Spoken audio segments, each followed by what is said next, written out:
what if I told you that before Islam, before Buddhism, before Christianity reached the heart of Asia, there was a god so powerful that he united nomadic warriors across thousands of miles of steppe, a deity whose name was whispered in reverence by Genghis Khan himself? This is the story of Tengri, the eternal blue sky, the supreme god of the ancient Turks, a divine force that shaped empires, guided conquests, and still echoes through Turkish culture today. This is more than mythology. This is the spiritual foundation of a civilization. Tengri. The name itself means sky in ancient Turkic languages. But Tengri was far more than the physical heavens above. He was the supreme creator deity, the all-seeing, all-knowing force that governed the destiny of mankind. In the ancient Turkic worldview, Tengri represented order, justice, and the natural laws of the universe itself. He was not a distant, abstract concept. He was intimately connected to every aspect of life on the Central Asian steppes. For the nomadic peoples who roamed the vast grasslands stretching from Mongolia to Anatolia, the sky was constant.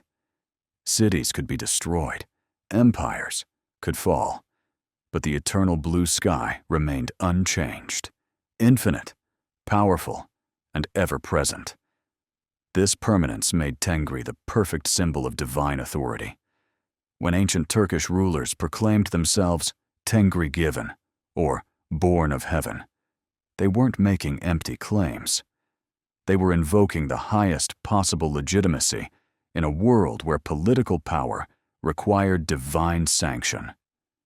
The worship of Tengri predates written Turkish history by millennia. Archaeological evidence suggests that sky worship among Turkic and Mongolic peoples goes back to the Bronze Age, possibly even earlier. But it was during the great nomadic empires, the Xiongnu, the Göktürks, the Uyghurs, that Tengriism became formalized into a sophisticated religious system complete with shamans, rituals, and sacred sites. This wasn't primitive superstition. This was a complex theology that explained the cosmos, guided moral behavior, and unified diverse tribes under a common spiritual banner. And its influence would echo through history in ways that still resonate today. To understand Tengri's significance, we must understand the world of the ancient Turks. Life on the Central Asian steppes was harsh, unforgiving, and utterly dependent on nature's whims. Survival required reading the weather, following animal migrations, and respecting the delicate balance of the natural world. In this environment, religion wasn't separate from daily life. It was woven into every decision, every journey, every moment. Tengriism was fundamentally a shamanistic tradition. Shamans, called Kam in Turkic languages, served as intermediaries between the physical and spiritual worlds. These weren't merely religious figures. They were doctors, counselors, diplomats to the spirit realm. Through trance states, drumming, and sacred rituals, shamans could supposedly communicate with Tengri and the countless other spirits that populated the Tengrian cosmos. The Tengrian worldview divided existence into three realms. The upper world was the realm of Tengri and benevolent sky spirits.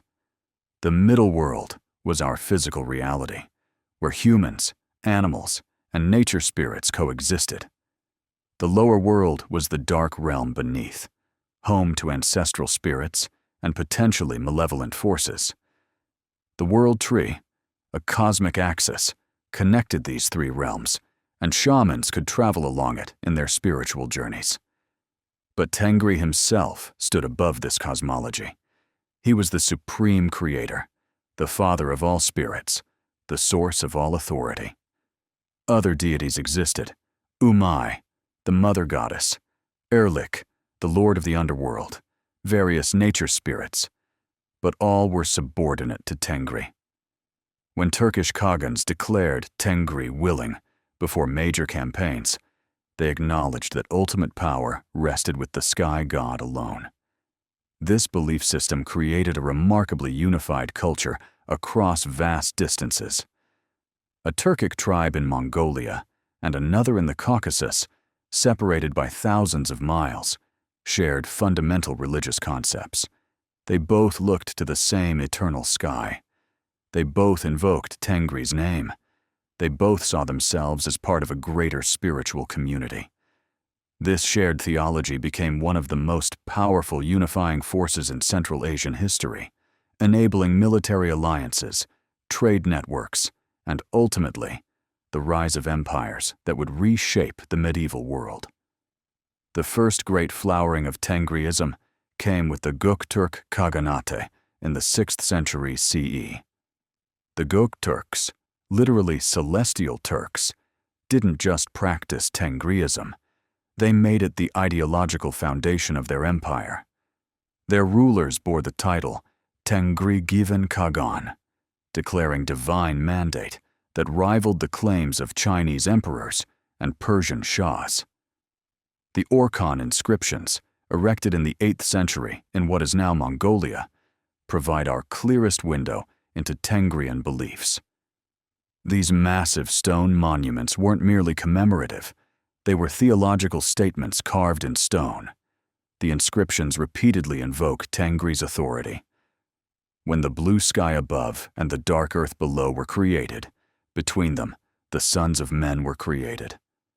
The cosmos itself was Tengri's creation, and Turkish Khagans ruled by his explicit blessing. This divine connection wasn't merely symbolic.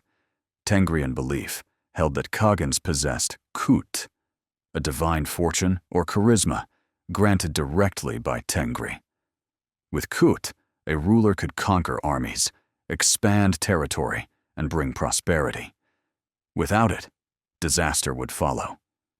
This concept made political power deeply spiritual. A defeated Khagan hadn't simply lost a battle, he had lost Tengri's favor. This belief system created a meritocratic element in steppe politics. Power belonged to those who could prove divine blessing through victory. The ritualization of Tengri worship reached sophisticated heights. The Kurultai, the great assembly of tribal chiefs, opened with prayers to Tengri. Before major campaigns, shamans would divine the will of heaven through scapulomancy, reading cracks in heated sheep shoulder blades. Sacred mountains became pilgrimage sites, where rulers would ascend to be closer to the sky god.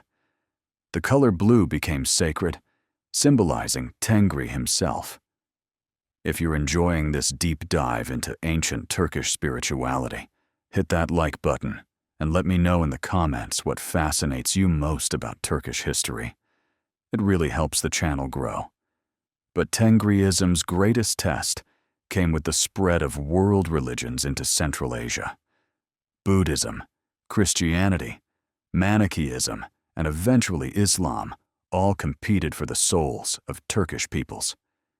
How would the ancient sky god fare against these sophisticated, literate, proselytizing faiths? The encounter between Tengriism and Islam represents one of history's most significant religious transformations. When Turkish tribes began converting to Islam in the 9th and 10th centuries, many historians assumed Tengriism would simply disappear, swept away by the superior organization and literacy of Islamic civilization. But something remarkable happened instead. Tengri didn't die, he transformed. The Mongol conquests of the 13th century showed Tengriism's enduring power. Genghis Khan, though religiously tolerant, invoked Tengri constantly. He saw himself as executing Tengri's will to conquer the world. The Mongol legal code, the Yasa, began with acknowledgement of Tengri's supreme authority. Even as Mongol rulers eventually adopted Islam or Buddhism, the concept of heavenly mandate remained central to their legitimacy. Turkish peoples navigated the transition with remarkable creativity. Rather than completely abandoning Tengri, they reinterpreted him. Some Muslim Turkish scholars argued that Tengri was simply the Turkish name for Allah, a pre-Islamic understanding of monotheism. The concept of Tengri'nin Emri, Tengri's command, became Allah'ın Emri, with minimal theological disruption. Sacred mountains remained sacred, but now under Islamic justification. Shamanic practices were reframed as Sufi mysticism. This wasn't simply syncretism. It was cultural preservation through adaptation. The fundamental Tengrian concepts, divine mandate, the sacred nature of the sky, the importance of maintaining cosmic balance, all found expression within Islamic frameworks. The Ottoman sultans, though devout Muslims, still used phrases like Tengri'nin inayetil, by Tengri's grace, in their earlier documents. The divine right of Turkish rulers, whether pagan or Muslim, ultimately traced back to that ancient connection between the sky god and earthly power. Don't forget to subscribe and hit the notification bell so you never miss our documentaries exploring the incredible stories of Turkish history. By the 14th century, purely Tengrian practices had largely ceased among Turkish peoples. The last major Tengrian communities were absorbed into Russian and Chinese empires. Yet Tengri hadn't been defeated. He had evolved, leaving fingerprints across Turkish Islamic culture that remain visible today if you know where to look. Walk through Turkey today, and you might not immediately recognize Tengri's legacy, but it's everywhere. The Turkish flag features a star and crescent against a field of red, but traditional accounts speak of celestial visions. The Göktürk, or sky wolf, appears throughout Turkish mythology and national symbolism, a creature sacred to ancient Tengrian believers. Even common Turkish expressions preserve ancient theology. Allah Boyuk, God is great, echoes the Tengrian emphasis on sky-associated divine supremacy. Modern Turkish culture maintains traditions with clear Tengrian roots. The spring festival of Nevruz, though given Islamic justifications, originated as a celebration of nature's renewal central to steppe spirituality. The reverence for mountains, particularly Mount Ararat, connects to ancient practices of sky worship at high places. Folk healing practices, protective amulets, and certain marriage customs all preserve shamanic elements, transformed but not erased. The rebirth of interest in Tengriism represents a fascinating 21st century development. In Central Asian republics, like Kyrgyzstan and Kazakhstan, some communities are actively reviving Tengrian practices as part of cultural identity, distinct from both Russian Orthodox Christianity and Arab Islam. In Turkey, nationalist movements have occasionally looked to Tengriism as representing authentic pre-Islamic Turkish heritage. This isn't necessarily accurate history. These modern revivals are reconstructions, not continuations, but they demonstrate Tengri's enduring symbolic power. Perhaps Tengri's greatest legacy lies not in specific rituals or beliefs, but in the concept he embodied: the deep connection between Turkish identity and the eternal sky. The ancient Turks saw themselves as children of heaven, destined by cosmic forces to range across vast territories. This self-conception enabled the creation of empires spanning 3 continents. It sustained cultural identity across millennia of political fragmentation. It provided a spiritual foundation that could accommodate multiple religious transformations while maintaining core Turkish identity. What do you think about Tengri's influence on modern Turkish culture? Can you see connections to ancient sky worship in contemporary traditions? Share your thoughts in the comments below. I read every single one. And check out our video on the Göktürk Empire next to learn more about Tengriism in practice. The eternal blue sky still watches over Turkish peoples, even if few remember his ancient name. Tengri's heaven remains, infinite and unchanging, just as it was when the first Turks gazed upward from the steppes and saw divinity in the boundless azure above.